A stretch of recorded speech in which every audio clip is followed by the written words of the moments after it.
Hello YouTube. Long time. What are you doing here, Oliver? You didn't have any friends, you were hating college, and now you're homeless? Why? What's it like being homeless? I'm starving, I haven't really eaten today.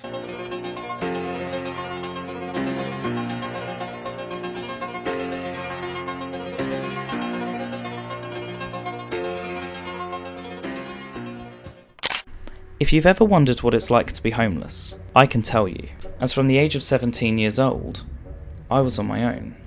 Now I couldn't tell you why I was made homeless. I think it started over an Ethernet cable, but I was never a bad child. I worked full time, I went to college, and I hung out with friends. And that's all I did. Yet 37 days after my driving test, I was on my own, living in my car. Now I must admit that the first year I was living in my car did come with its difficulties. I became a delivery driver so I could start earning money and get free food.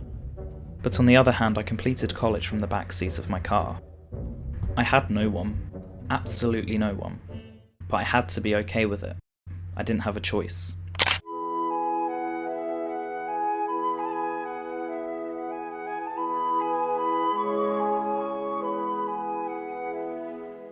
November presented a different mix of emotions, as from the 18th of that month, I was renting a room in a house. I continued to work as a delivery driver, and during this time I was able to save some money.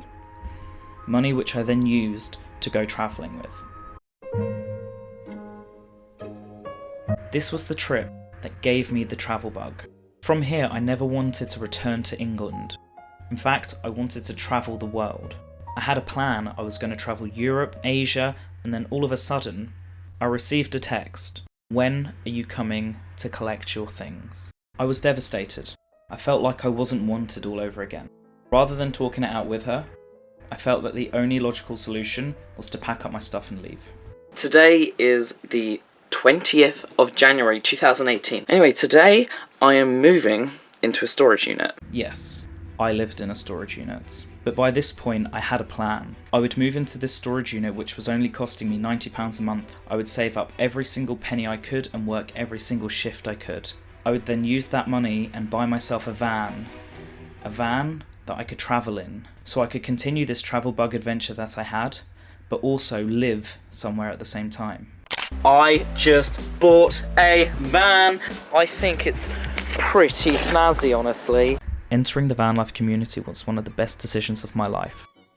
Because of this van, I met so many new people, I learnt tons of new skills, and I got to see so much more of my own country than I never thought I would have seen in my entire life. This van gave me so much freedom until it broke down just shy of a year later. Yeah! I broke down! Yes! And once again, I was left on the side of the road, alone. I spent 3 months broken down on the side of the road, and because I had no money I had no way of fixing it. I ended up renting out a garage to sleep in, and during this time I was asked to do a talk on stage. I was given £1,000. This was life-changing, genuinely life-changing for me at that point in time. But instead of getting my van fixed, I traded it for a Caravan and bought myself a Fiat Panda instead.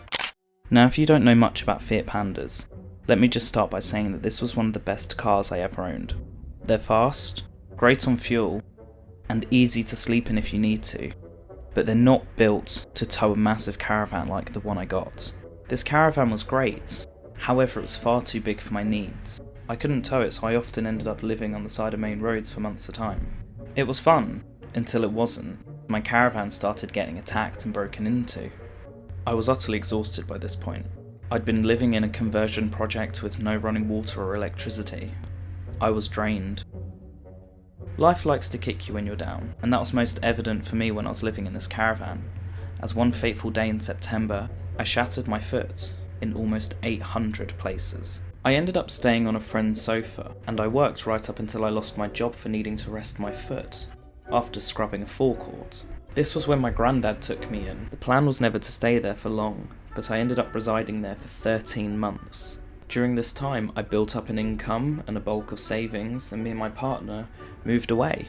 We moved up to Warrington, we got ourselves a flat, and we stayed there for 21 months. We had a child up there and everything. But when it was time for us to move back, I had nowhere to go, so I ended up homeless again for a few months, living in the back room of a barbershop.